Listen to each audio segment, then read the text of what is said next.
Hello, welcome back, everyone. I hope you had a good break. It is now start time to begin our civil society contributions to scaling CA panel. This is our last panel of the day, which is dedicated to civil society groups which are involved in all kinds of work to try to make a better planet for all of us. And we're going to be talking about how CA intersects with their work. So far, we've talked about the role of farmers, of companies, of governments, and now we're going to look at civil society. Now, the concerns of civil society have largely revolved around ensuring inclusive and equitable progress in agriculture, as well as in supporting changes that are relevant for improving the quality of life for all members of society, as well as the quality of the environment. There is also a constant effort being made by civil society organizations to support participatory grassroots development, and also in particular for farmers and their communities. Civil society also plays an important role in influencing consumer preferences for healthy food and diets, and in the sustainable management of natural resources and environment. So let me introduce you to our four panelists from the world of civil society now. First, we have Michael Doane from the Nature Conservancy. We have Paul Hicks from Catholic Relief Services. We have Paul Wagstaff from Self-Help Africa, and we have David Traynor from Concern Worldwide. Welcome, gentlemen. Michael, let me start with you. Tell us a bit about how the Nature Conservancy is working on the issue of CA. Well, thank you, Dave, and thank you to the Congress for the invitation to be here. It's really an honor, and I hope you're having a great Congress so far. Just a bit about the Nature Conservancy. For those who may not know, the Nature Conservancy is a large environmental conservation organization. We were started 70 years ago to this year by a group of citizen scientists in upstate New York in the United States who found a rare plant, thought it was so important that it should be preserved, and did something any of us would do. They took out a second mortgage on their homes and decided to buy the property and manage it for the preservation of that species. Now, I say that a little bit in jest, but I think the vision of this group of scientists was a pragmatic one, an applied one, that conservation needs to be really modernized to fit the very evolving status of our world. And 70 years ago, the idea of preserving a species was novel. Today, it's commonplace. We think about this as very much in line with a conservation ethic about also provisioning for people in ways that is very long-sighted and intuitive. Today, I think the Nature Conservancy has enjoyed really a legacy of helping spawn the modern land trust movement, a movement that has really innovated protection strategies and has moved us into this area of really thinking about how environmental conservation can be supportive of good development, but it can also build up our intrinsic value and shared value around resources and their management. Today, though, what we find is the challenges are different.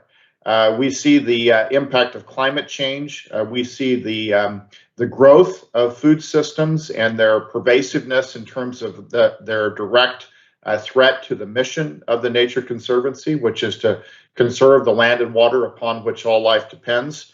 And so we're now working to be more effective as a conservation NGO, working in partnership with groups to really attend to these new challenges around climate and food production.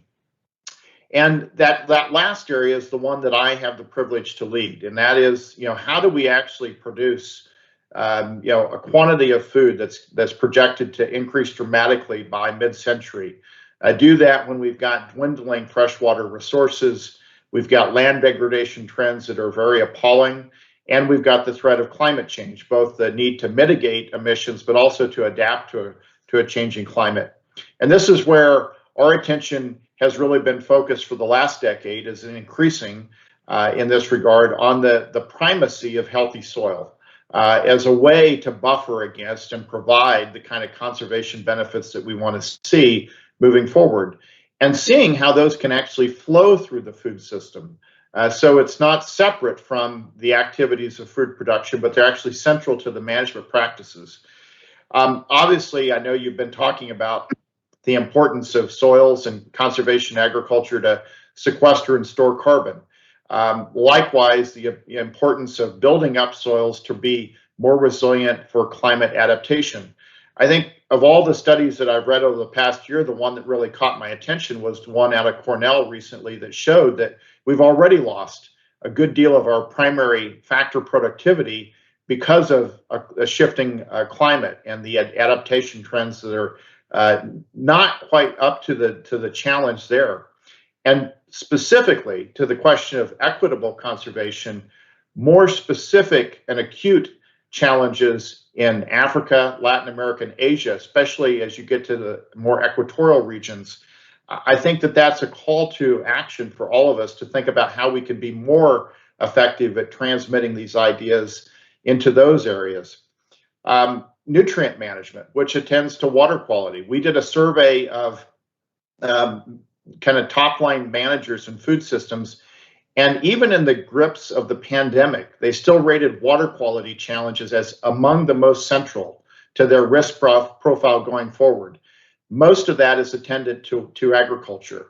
And so the opportunity for healthy soils and conservation agriculture to help us address water quality is one of the central leading issues for us.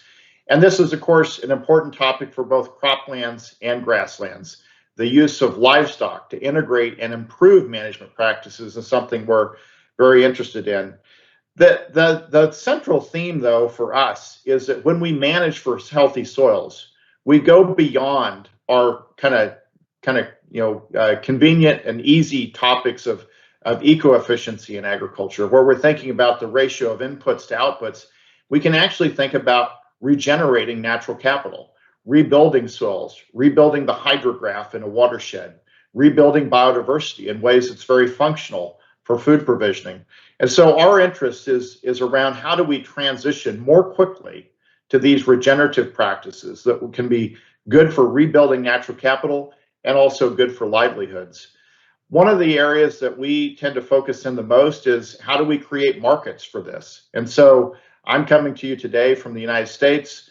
The United States is now thinking about how do we actually value and pay for, within the formal food economy, the payment of ecosystem services for both soil carbon, for water quality outcomes. So we've initiated a collaboration called the Ecosystem Services Market Collaborative, ESMC, where we've got a number of pilot projects looking at how we can actually start to value these services and bring them into the formal food economy rather than letting them be externalities. I think one of the I'll give you one issue and one opportunity as I close.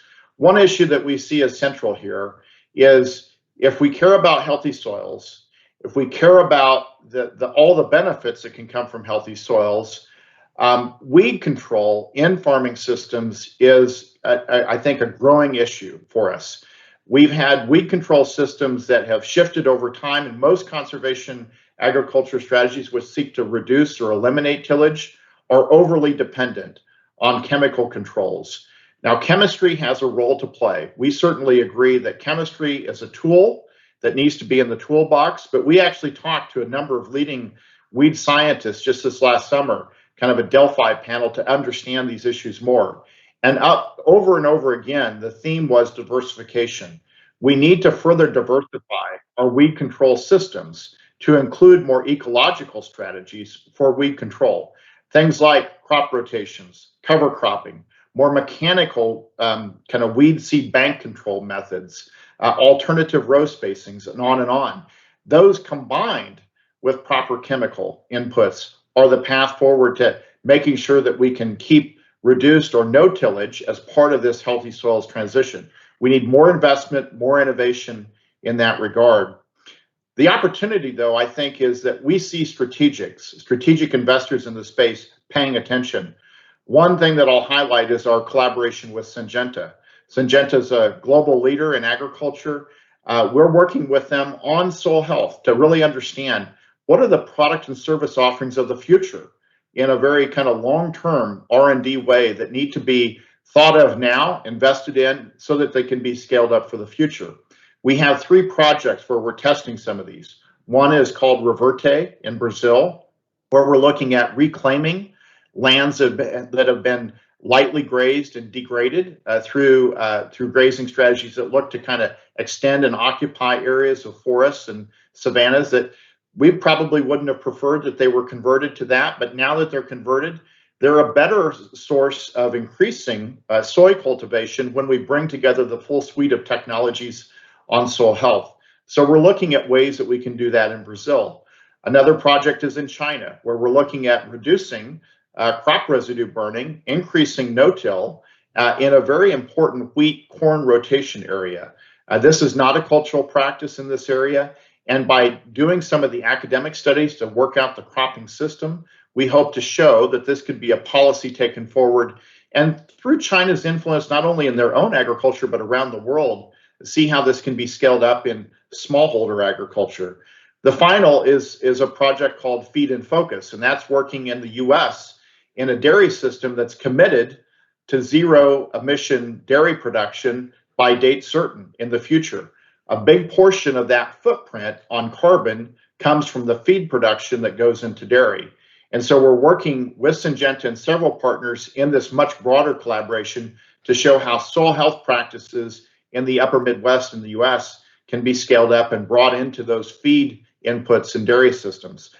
In all three projects, the questions that we're asking are, what are the product and service offerings that farmers need to scale up these activities? And that's where we see great hope, is the interest that's coming from the private sector in working on these topics and inventing the kind of products that we need moving forward. With that, I'll pass it back to you, Dave, and look forward to the discussion. Thanks a lot, Michael. Let's turn to Paul Hicks next from Catholic Relief Services. Paul, how can organizations involved in relief efforts play a role in CA? I think overall NGOs, including relief organizations and development organizations, have a critical role to play. One of the things I want to emphasize is that oftentimes we confuse NGOs with civil society, thinking that, wait, the way I would describe it is that NGOs have a critical role to play within civil society, basically amplifying the role of local organizations, local civil society organizations, and other groups to be able to implement and scale the good practices that we see on the ground. I see some critical roles that we play. One, as I said, strengthening the social capital, or the ability for civil society organizations to work together on the ground, share their own results, and develop a movement towards, in this case, conservation agriculture, other sustainable agricultural practices that work on the ground. Help giving those local organizations, local leaders, what we call the champions, some voice and some influence, converting that social capital into political capital. So I think that's one key role that we see. Another is the role of innovation and research, and being able to be very in tune to researchers, research institutions, universities, government research organizations, private sector, that have innovations that work in the context that we're working in, that respond to the problems that farmers are facing on the ground, and then being able to connect those farmers with that research. Piloting when it's necessary, but most often I think it's more effective to find what works and really just find ways to amplify that, working with government, working with donors, philanthropists, and working with the farmers themselves and investing in solutions that work. And then repeating what I said is find the mechanisms to amplify what works by connecting key actors, developing the extension networks that are necessary on the ground locally, with local participation, working with the private sector, and then most critically what we are finding in the Agricultural Landscape Restoration Initiative is the role of financing. The agricultural finance was developed, kind of the tools and mechanisms for agricultural finance were developed in the 20th century and have been slow to respond to the needs of farmers. There's two key issues. We're seeing a lot of debt, and we're seeing the finance mechanisms not tailored to the needs of conservation agriculture, which require longer term financing and requires some elements of risk sharing, recognizing that in many cases farmers, especially under the concept of climate change, are going to be impacted by heavy rains or droughts at least one out of every 4 cropping cycles. And so recognizing that finance needs to take that into consideration, and that those banks and others that are involved in financing smallholder farmers share some of that risk. In our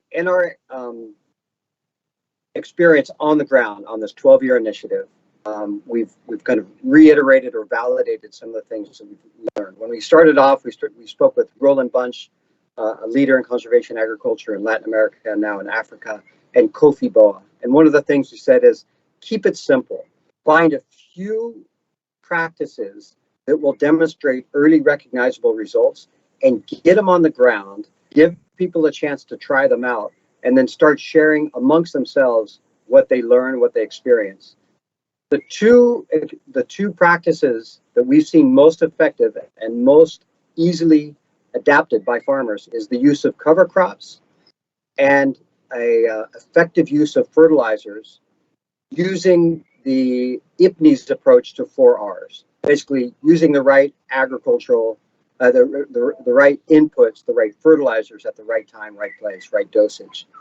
And we find that combination of cover crops with 4R it is kind of a great first step in transitioning farmers from input-driven agriculture to knowledge-based agriculture, and then developing the extension systems that focus on those same practices. If we can get farmers to integrate cover crops on their farm and then use fertilizers more efficiently, it's a great sort of segue into more sophisticated practices with conservation agriculture. We find that works with smallholders who are farming by hand and also mechanized agriculture. Next is the role of young people. There's a narrative out there that young people are not interested in agriculture. What we found is quite the opposite. There are so many things about conservation agriculture that pull in young people. The science, the GPS, global information systems, those types of practices, the use of drones, all of these things have been drawing in young people into conservation agriculture in ways that we haven't seen in previous work. I want to highlight a couple of challenges. One is that so many smallholder farmers rent land. So how do we focus on practices that enable smallholder farmers to apply conservation agriculture practices on their land when they're renting it? And what we found is that a combination of cover crops with 4R will work with renters because they can see early recognizable results even in the first season when they start doing that work. Next is debt. So many smallholder farmers are in debt, and there needs to be the kind of thing that Herman Rosa was speaking about before is debt relief for farmers in a way that can translate into incentives for sustainable agriculture, conservation agriculture, conditioning debt relief into the application of conservation agriculture practices.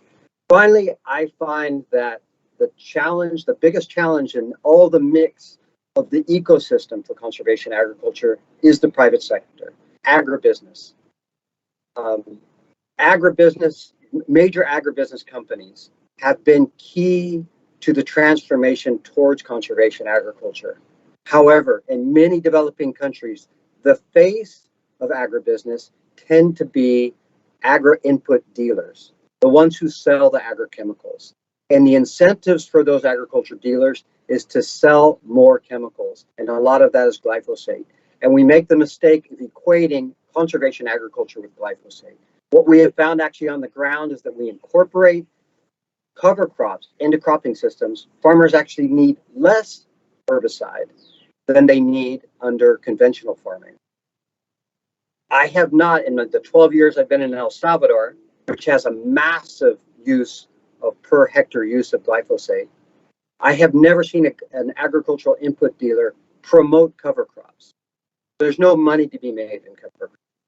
And that what needs to be done is from the top, from the agribusiness companies change the incentives and recognize that what we're trying to promote is a revolution towards conservation agriculture and not just selling more chemicals to farmers, large and small. Thank you. Thanks a lot, Paul. That's quite interesting what you're saying about your experience with cover crops in El Salvador. Let's turn to Paul Wagstaff next. So, Paul, what is the particular role for civil society in Africa when it comes to CA? Okay, thank you very much for inviting me to this Congress. And to say, I found this morning's presentations and discussions really interesting.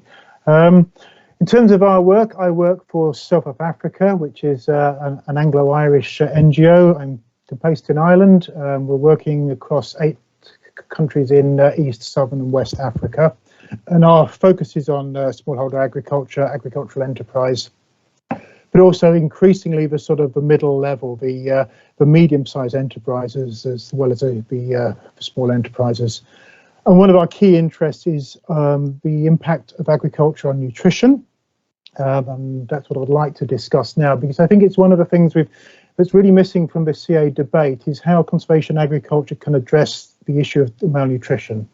We are facing a nutrition crisis in the world. I mean, this has been acknowledged in the Sustainable Development Goals. We have Sustainable Development Goal 2, which is zero hunger.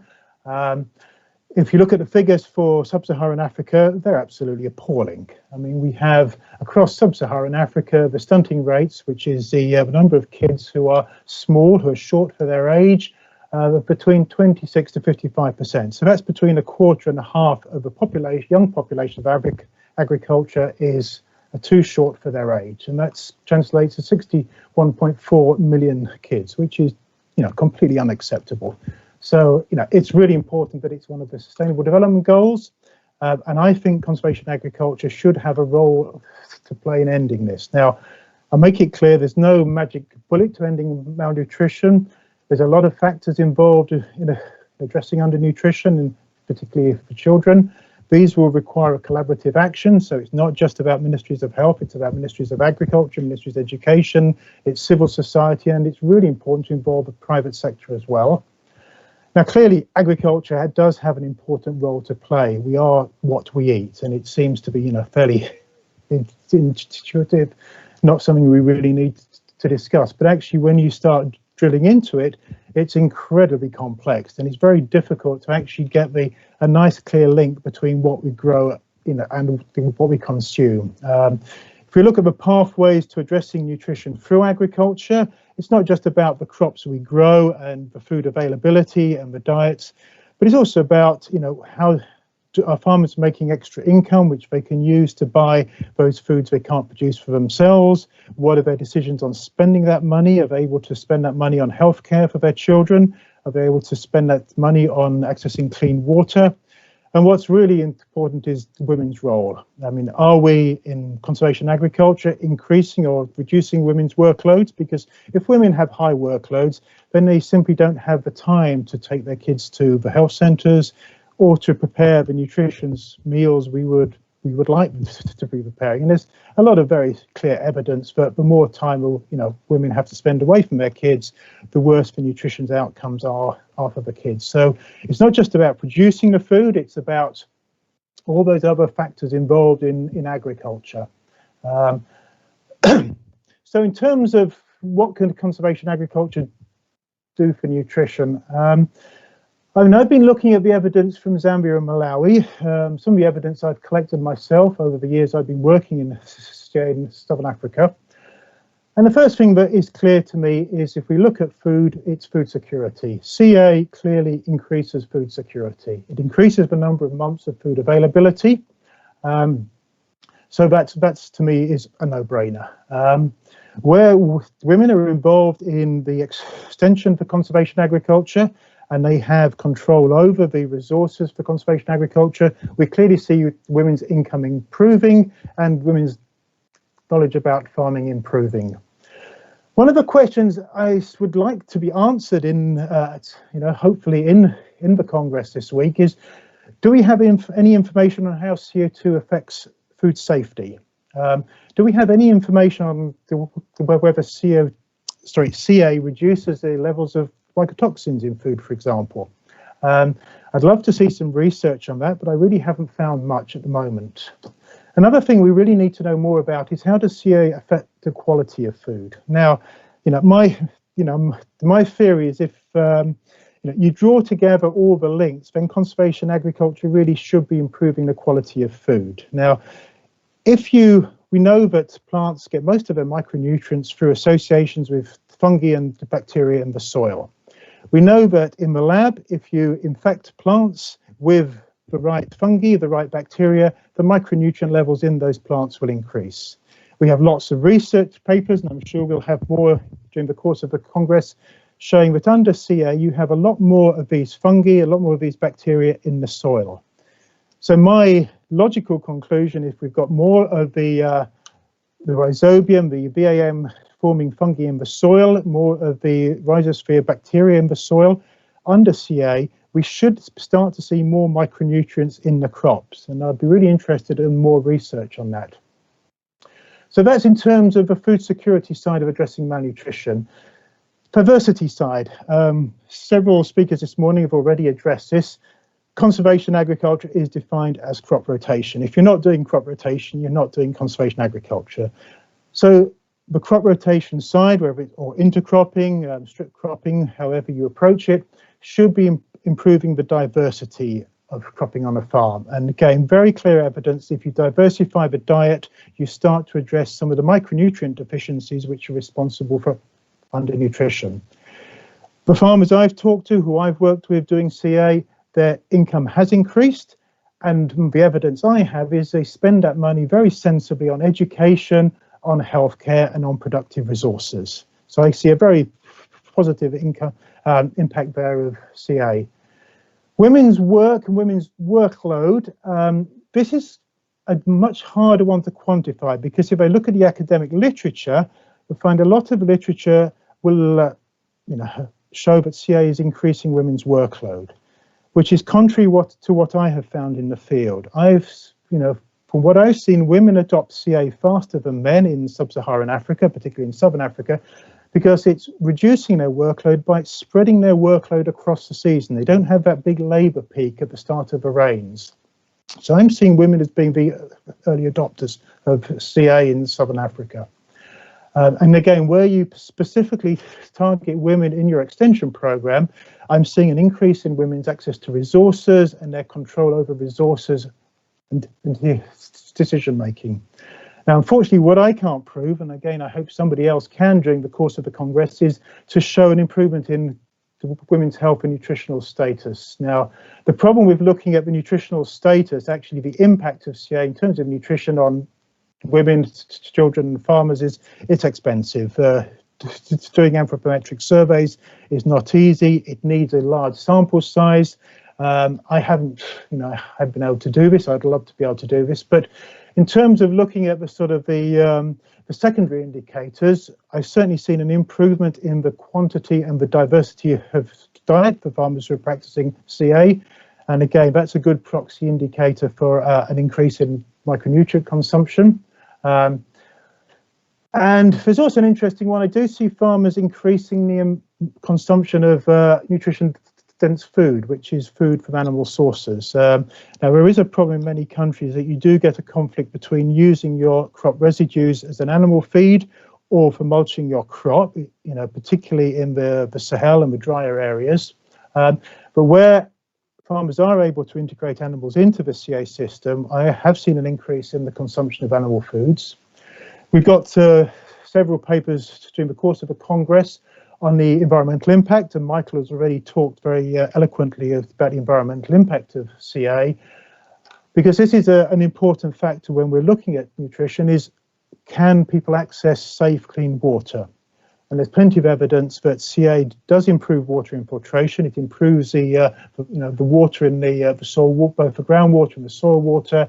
That's improving water availability from wells and springs. My evidence, again, it is contradicted by some academic literature. I see women having more time to care for their children.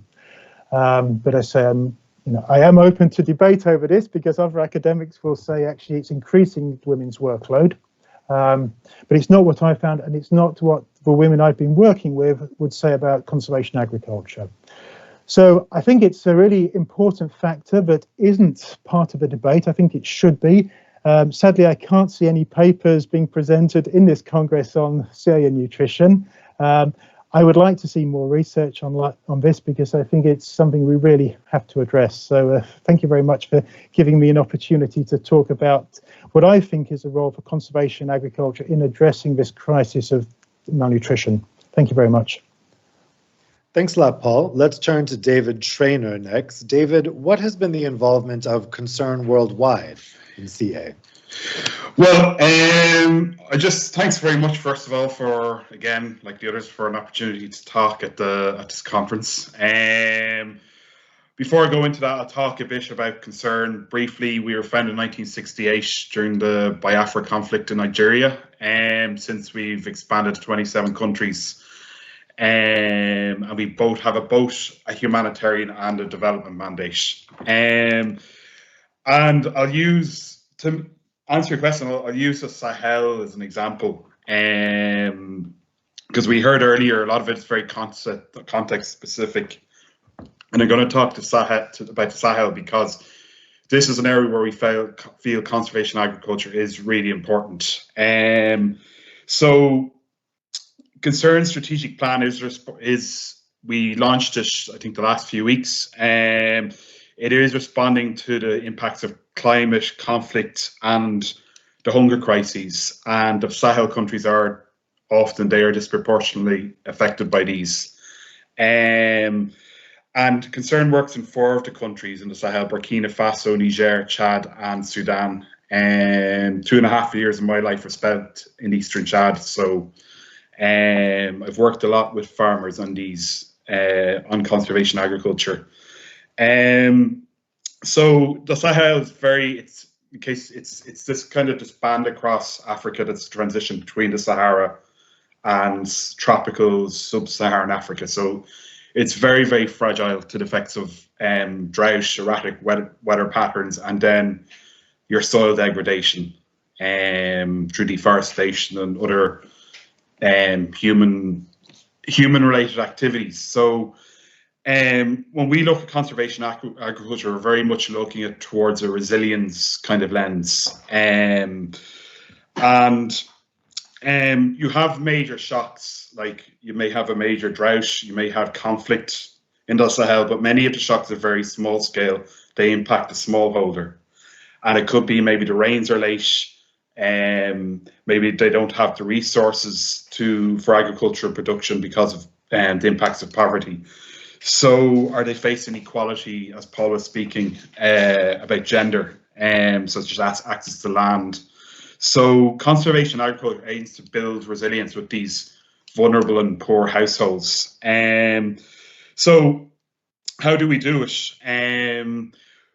Well, we first of all look at the Sahel. It's people have farmed there for hundreds of years. Many of the techniques they've been doing over many centuries are very much focused towards conservation agriculture. And this is what we discovered through our various research, and they're very much adapted to kind of semi-arid agroecology. So it's important to consider them when you're designing your modules around the 3 principles of conservation agriculture as well. So knowing your local farmers. So we start by, first of all, training our lead farmers. So we use a peer-to-peer extension method. So these farmers are they're selected by the community. They're recognized for both their expertise in farming and agricultural knowledge, and also their capacity to train others within their village. And also they have to be, I heard the word space for innovation. So they have to be willing to take a risk with new techniques, and also have the means to take that risk. So if the new technique and minimum tillage doesn't work, their income or their livelihood won't be affected by that. So we train lead farmers, often through the local government, the extension agency, to create that link between the community and extension services.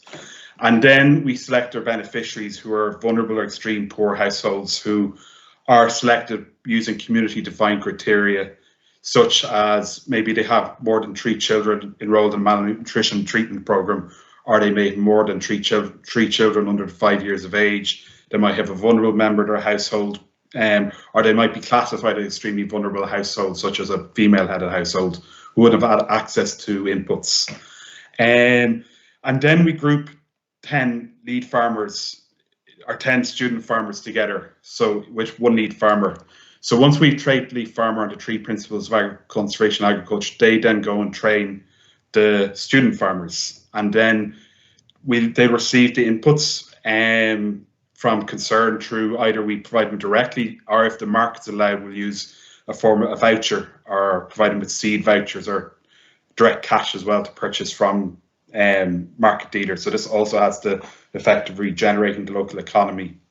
But the important after the trainings is the follow-up, and key to that is making sure you have local staff who know the local context, they know the local ecology, they also know the local language and cultural dynamics, so they can build that rapport with the farmers and also be a link to Concern and also the government extension agency, particularly if the extension agency is under-resourced.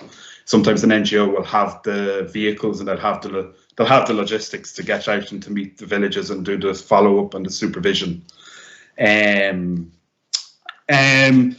So that's also essential, is having your local staff.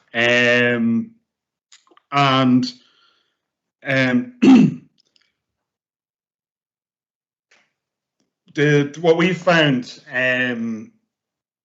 I've heard just earlier that farmers need to see it working. They have to have see the technique working. So what we found, the 2 principles of conservation agriculture that has worked has been, number 1, the minimum tillage, and number 3, the rotation of crops or intercropping.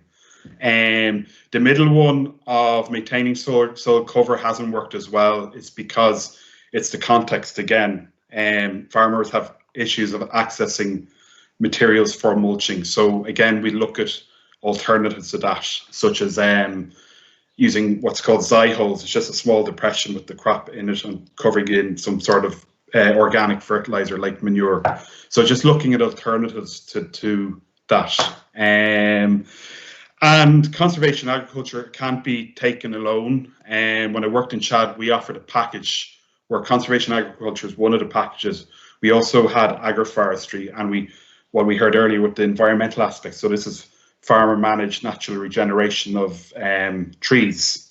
So it's having a more broader package. So you have the maximum environmental protection against soil degradation, against deforestation. So you can have a sustainable production system in the Sahel or other arid contexts.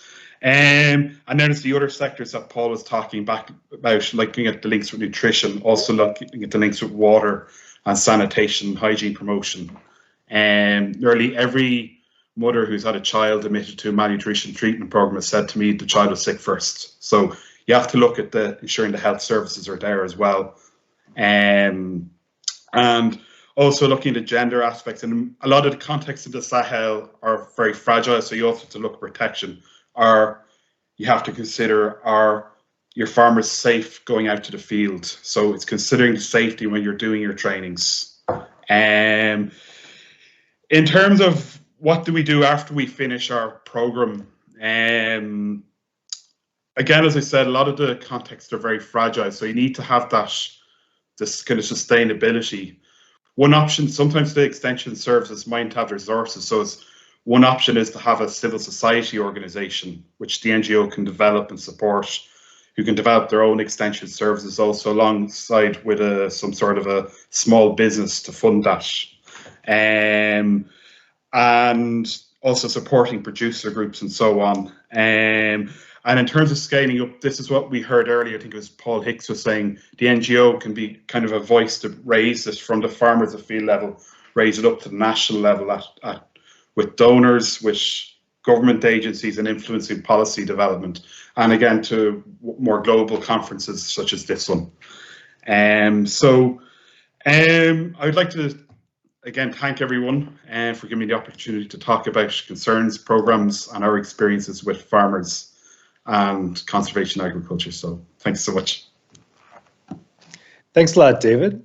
So I wanted to ask you guys about, so far we've talked to farmers, we've talked to public institutions, private institutions, and maybe the ingredient that's been missing is the average person, the consumer, Joe Q public. And I know that for civil society, that's a real point, a bridge point, I think, because civil society plays an important role in influencing consumer preferences, for instance, for healthy food or for products that have a good environmental impact. So let me ask you guys about public awareness of CA. Michael, why don't we start with you? Do you think the public at large is aware of what CA is at all? And if they are, what do you think the general impressions of it is? Yeah, David, it's a good question. In general terms, I don't think the consuming public is aware of conservation agriculture, and I'll maybe say that I'm not sure that they need to be. But let me explain that a little bit more. We take for granted, we're all at this Congress. We have a rather technical and professional understanding of the importance of these techniques, their application, the challenges, the issues. The broad general public, is not going to be able to make these associations readily. Back to our survey work done, over the winter and over this past 6 months, again, right in the grips of the pandemic, in many cases, showed that informed consumers are really dialing in on what they see as systemic threats in the food system. Water quality, water risk on a whole wide range of topics, climate change, land degradation or deforestation. These are things that actually do resonate with consumers, and they are looking to make choices that are indicative of their values and what they need, what they want to see as solutions coming forward. So I think the key then, from the way I look at it, is to make that association that this is a form of farming that can help us and help farmers make a contribution on these topics, which society does care about, and they're looking for more information, on the choices they're making that are reflective of their values. Paul Hicks, what do you think? When you talk to farmers, they know CA, they maybe have an association with it. What about the general public? I wish more farmers knew what CA was. So that's starting there, really getting out that. And I think Michael hit it very well, and the other presenters in this session and previously. Water is primary. It's a driver in terms of public sector, in terms of the general population. Threats to water security are key, and agriculture can be very often detrimental to surface water and to groundwater and how that's managed. There's plenty of evidence. We have generating evidence in Central America and building on evidence from around the world, how those practices of conservation agriculture, including cover crops, as I was mentioning, and then efficient irrigation, very much improve situation of water, and reducing the amount of water that's used, and then improving the functions of agricultural watersheds. The Nature Conservancy did a study in 2014, 2015. It was the blueprint for water security. They looked at 500 cities around the world, and they concluded that the most cost-effective way for improving watershed health was promoting conservation agriculture or sustainable agriculture in watersheds. And the reason is that you get those co-benefits. When you promote sustainable agriculture, you improve the way that land is managed, you improve your water resources, but then you also get a great return for the farmers and the crops that they produce. So it's we more and more focus on that benefit of water as the driver to the general public and to the public sector. Paul Wagstaff, what about you? In Africa, when you talk to the average people, maybe not involved in agriculture, what is their impression of CA, if they have any? You want to unmute yourself, Paul? It's a point that Paul Hicks made in his presentation. I think far too often conservation agriculture is seen as equal to glyphosate. And we do need to break the link in. A glyphosate is not essential for conservation agriculture. None of the farmers I've ever worked with have ever used glyphosate. They seem to do perfectly well using crop residues or cover crops to reduce their weeds. So that is one of the issues, and it's an issue we do have. The sort of anti-CA movement tends to focus on the glyphosate issue. In terms of consumers, I mean, I think most across Southern Africa, most people are aware of conservation agriculture. It wasn't the case 15 years ago, but I think it's now mainstream.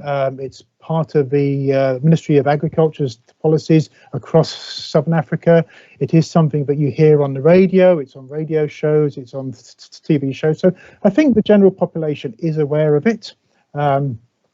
Still, uptake is sadly still quite low amongst smallholder farmers. It's practically universal amongst the large-scale farmers. It's reasonably, it's not great amongst smallholder farmers. I think what we're really missing is the middle level farmers, who are not the ones who get targeted by the NGOs, and they're not the ones who get targeted by the machinery salesmen from the big agriculture companies. So I think the middle level farmers are kind of missing from the formula. David, what do you think about the public impression of CA? Well, I talk about the Sahel, so that's where I've done it the most. But in the Sahel, most of the Sahel countries like Niger and Chad, it is the key part of an agriculture policy and program. That's been my experience. Even if they don't know they're doing conservation agriculture, it's been practiced for many years before, and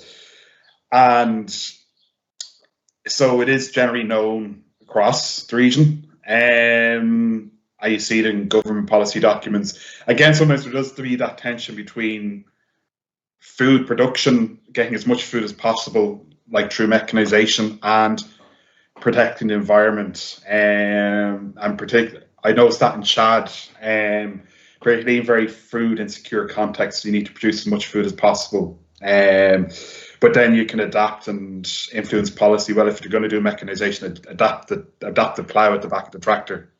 That just doesn't turn over the soil. And if we go down to a more local level, like I'll use the example as agroforestry, because I told my teams that I was in this conference, and they gave the example of agroforestry. So we target 6 villages with nurseries and fruit trees, but then farmers in another village heard about this, so the women got together in the village and set up their own nursery, where there's a visible benefit that you have fruit available. Fruit is very popular, and once you have your fruit trees established, you get the benefits of soil protection as well as on with conservation agriculture. And the other one is the third principle, rotation or intercropping / association of cultures.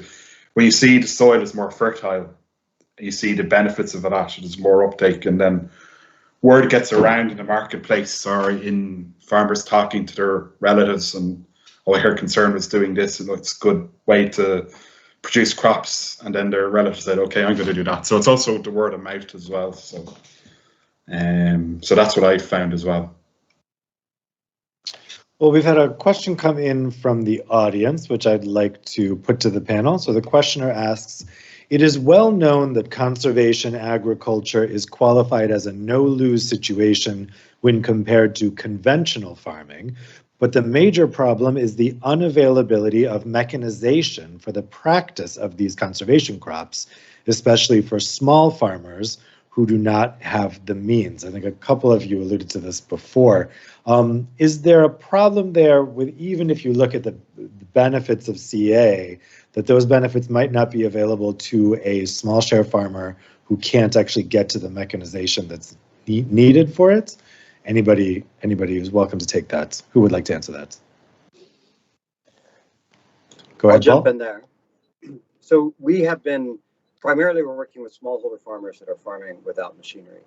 In the last year and a half, we've made a big push towards mechanized conservation agriculture. We're working with the Howard G. Buffett Foundation, which is a huge champion of this in the U.S. and then in our programming in Latin America.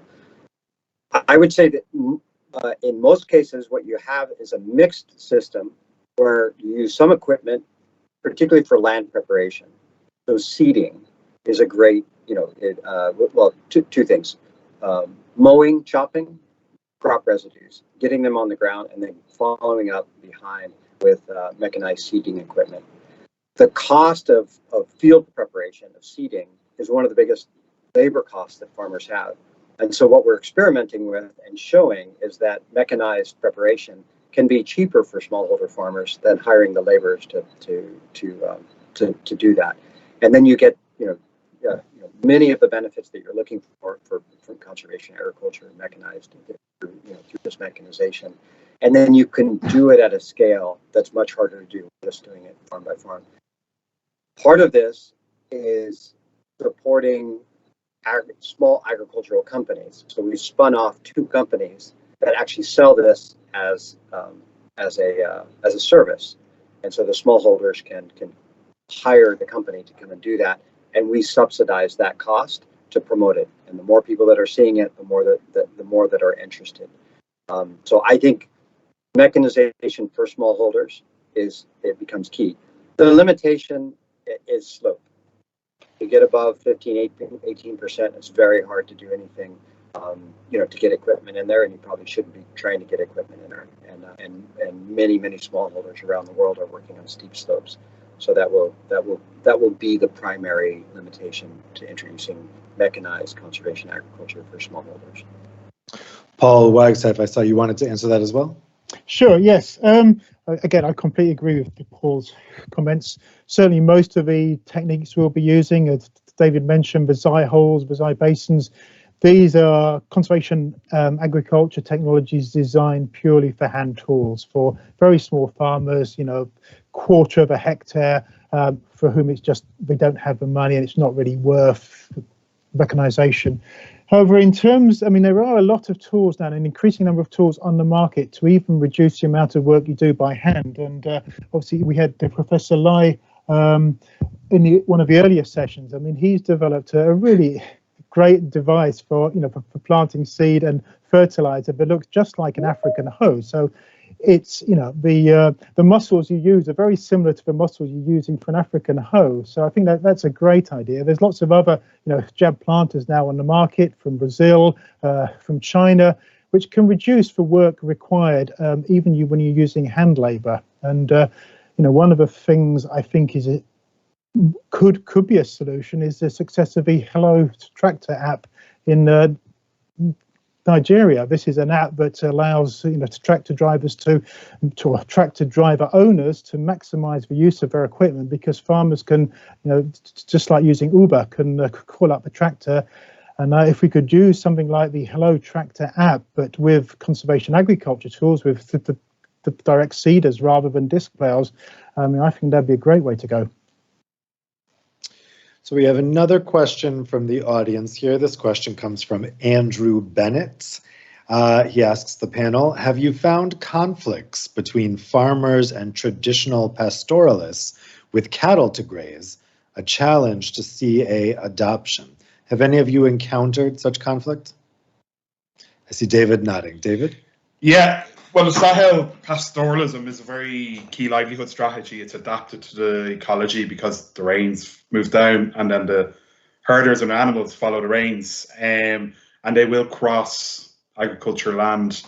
And the main tension is obviously the water resources, and it's also competition for fodder. But the main areas I've seen is actually in the dry season vegetable production,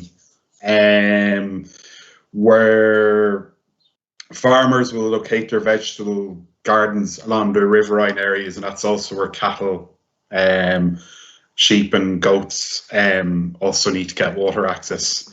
And it's also sometimes when they're moving back up when they're moving from the wetter regions back up to the dry regions during the rainy season, it also can be the same time when farmers are planting. And the way we explored that when I worked in Chad, again, you have to have local staff who know the local context and also know the local leaders. Often the person who's most relevant to the village is the traditional customary leader, like the local royal family, or the where I worked in Eastern Chad as the Sultan of the region, who has all the links with all pastoralists, both pastoralists and also the village leaders. So it's doing your conflict mapping with your communities when you're planning your activities, identifying who's use what resources, when do the farmers plant their crops, when do the pastoralists move through, and working your program around that. And also these relationships means your staff have very good acceptance with these communities. So your staff can move freely, and we, as humanitarians, we're neutral, so we're not seen as part of the conflict dynamics. So we trialed out the kind of conflict tools with the conflict mapping tools with local leaders, and then you trial it out, you can test out with your staff, and then you do it in the community. So it's just planning and having what we would call a conflict sensitive approach to your program plans. So, and again, local staff are essential.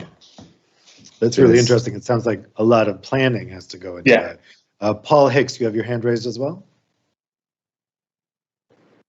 Yeah, in Central America, it's not so much pastoralists that come through, traditional pastoralists, but it is the use. We talk about kind of two major drivers of land degradation. One of them is the use of fire for clearing land, and the second is cows. And just so many landowners who rent their land to smallholders also rent their land to give access to livestock to come in and graze on silage or stubble. The sad sort of irony is that silage and stubble is terrible fodder for cows. So while the landowners are making a little bit of money, the cattle raisers are not making much. They're not putting on very much meat on their cows by doing this practice. So what we've been doing is working with smallholder farmers, including those who rent the land and those who own small parcels of land, but incorporating live barriers, the contours, and planting those with high quality fodder, and then promoting cut and carry, which they can sell to the livestock holders. And the livestock holders see the introduction of sustainable agriculture, conservation agriculture, as a threat to the land that they have, but through kind of conflict sensitivity approaches, like David was explaining, we work with those livestock holders and the smallholders to be able to show that we can actually be producing high quality fodder for the livestock holders, which is much better for their crops. So it's the live barriers, using fodder, and also live fencing, oftentimes using leguminous trees or other high quality fodders that can be grown as shrubs or trees on those fence lines. So I think the solutions are there. I won't get into it, but prior to El Salvador, I was in Afghanistan for about 5 years, and we worked very successfully with systems that do have seasonal pastoralists coming through, and kind of similar approaches. It works. Farmers are there to produce food, but they're there to make money as well. And it doesn't take a lot to understand that unsustainable grazing systems are bad for their farms, their land, and for their incomes. And so seeing alternatives that can increase their production, increase their resilience, increase their income is not a hard sell to make. We just need to show how and in what ways it can work. For sure. Okay, we have another question from the audience. This is from an anonymous questioner. What is the difference between regenerative agriculture and conservation agriculture? How can we de-jargon what is a simple desired outcome of producing more food that is nutritious and in harmony with the environment? Does anyone want to have a crack at distinguishing those two terms? Well, Dave, maybe I should at least start us off, because I think I introduced the term on the panel and wouldn't want my fellow panelists to have to defend it without me trying to at least eliminate it a little bit more from the Nature Conservancy's perspective. And it's a really simple distinction, but I think it's It's a paradigm shift, which is, most of the food economy that we depend on is built on production economics, which is really on a cost of goods, plus transportation model. So it's really kind of a cost plus model. And, foodstuffs are generally commodities. So they trade around these supply demand relationships.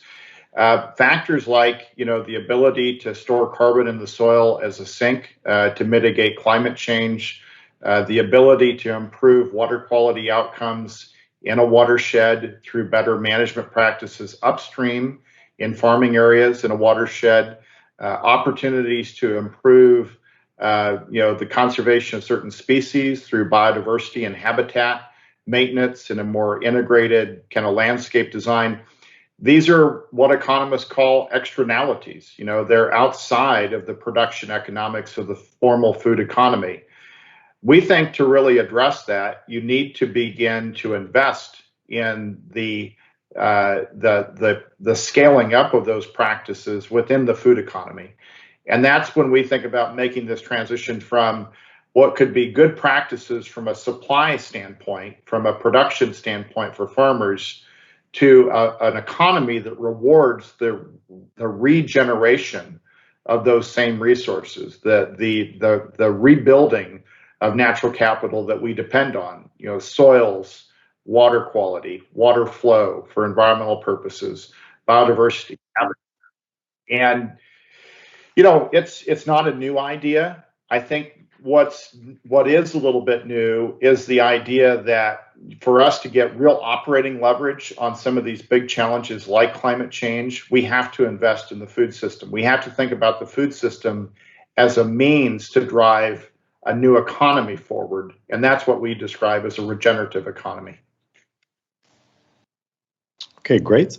So we have two questions that have come in from Sunil from the audience. I think these are two great questions actually to kind of close out the day with, because they really go to the big picture. So Sunil's first question is, will conservation agriculture / regenerative agriculture, can that bring a balance between providing enough production to feed the world and still keep our earth livable? These are the two challenges we know we're living with. Producing enough food for everyone to eat, but also doing so in a way that doesn't make the earth too inhospitable to human life. So how do we feed everyone while also keeping the earth healthy enough to keep everyone alive? In both senses, we need to keep everyone alive, right? And then a second question, which I think is also kind of related, still from Sunil. These systems of crop production are so specific and limited to local resources and agroclimatic conditions.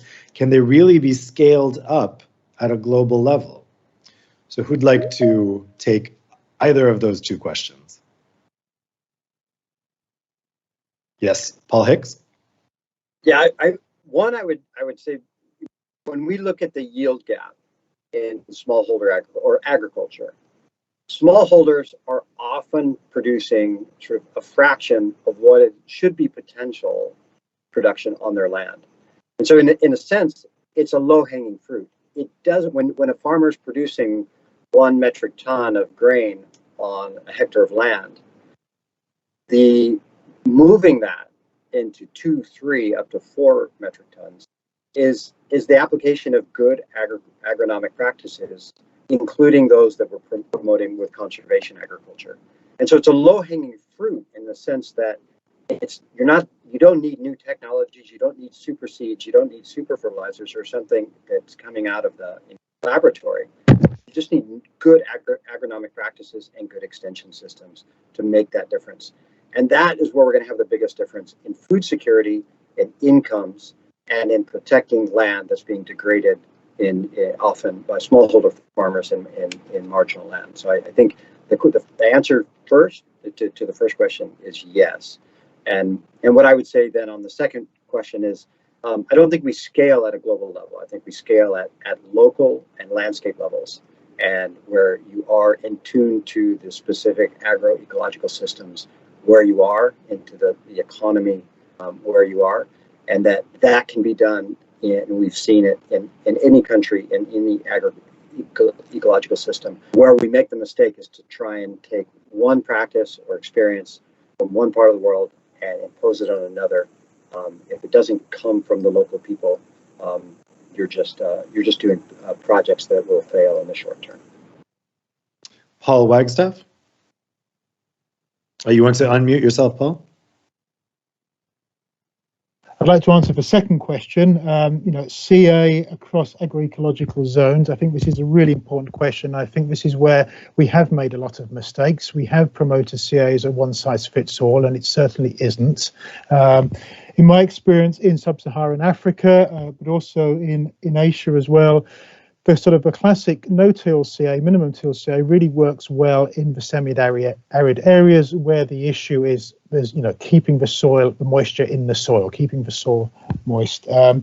Where you have a lot of moisture in the the humid tropics, your problem then becomes weed control. And I'm not convinced that CA is the right approach for the high rainfall areas of the tropics. I think agroforestry is much more appropriate. And again, I have seen projects have tried to promote CA in wetlands. Again, I don't think that's the right approach. So I completely agree with Sunil. We do need to take the local agroecological context into consideration and not promote CA as a one-size-fits-all. David? Yeah, I think the others have answered the second question for me. It has to be context specific. In the first question, just to add to what Paul was saying, you have conservation agriculture, but in terms of food production, but also environmental protection, it's good to integrate it with agroforestry and your environmental protection within your communities that you work with. So you target your farmers, but you also need to get the wider community involved in simple things such as each member plants 10 trees or regenerates 10 trees, and using your community nurseries as well. So combination of agroforestry and conservation agriculture can increase stability in the soil, prevent environmental degradation and erosion, and also tree cover also helps keep the moisture as well. So yeah, that's me. And finally, Michael? Yeah, I think it is a really important aspect. I think we're all in some widespread agreement here that the context really does matter. We've been looking into this idea of thinking about regenerative opportunities in the context of what we're calling foodscapes, food action landscapes or seascapes, where you really do understand the biophysical market, policy, cultural overlays. And start there, and start with more of a community-based orientation. I think the one thing I would point out, though, that maybe builds on this is the network effect. There are learnings to share, there are ideas to transmit, and so I think for those of us that are practitioners, we do want to contribute to that dissemination of ideas and try to cut down the cycle time of new ideas and so forth, but operate firmly within the context of these kind of food action landscapes, if you will. Well, that's all the time we have for this panel. I want to thank our panelists for some really interesting anecdotes from the ground, and also thanks to our audience for asking some great questions, especially Sunil. Those were fantastic two questions to end on, I think, because they really get to the big picture here of what we're talking about. Now, I know throughout the day, it was really good to hear from this cross section of different people involved in this. I think it gave us very different perspectives on the issues, and also not just geographically, although that was surely a big part of the day, that the geographic diversity we had represented here, but also in terms of the way people are approaching the issue. And I think we heard different things throughout the day about how much CA is associated with glyphosate, whether glyphosate is needed or whether it's really something on its own. We also heard differing opinions about mechanization and how much that's needed. And so I think those are issues that will continue to be explored in the coming days because, of course, this is something that people working within CA have a lot of different opinions about and a lot of different experiences on the ground. So it's going to be great to be able to share those experiences over the coming days. Now, we're going to take a break now for half an hour, but the day is not over yet because at 6:30 CET begins the social reception. And for that, I'm going to hand you over into the capable hands of Gottlieb Basch, who opened today's event, president of the European Conservation Agricultural Federation, who's going to walk you through that. I mentioned earlier that we had participants from 50 different countries. Well, we've now upped that statistic. We've now had participants from 80 different countries, 778 watching right now. So that's really cool. And again, I think goes to the heart of how geographically diverse the voices were today, but also how geographically widespread the use of CA can be. So I hope you found today's panels as interesting as I did. So now feel free to take a break and be back with us at 6:30 in just half an hour.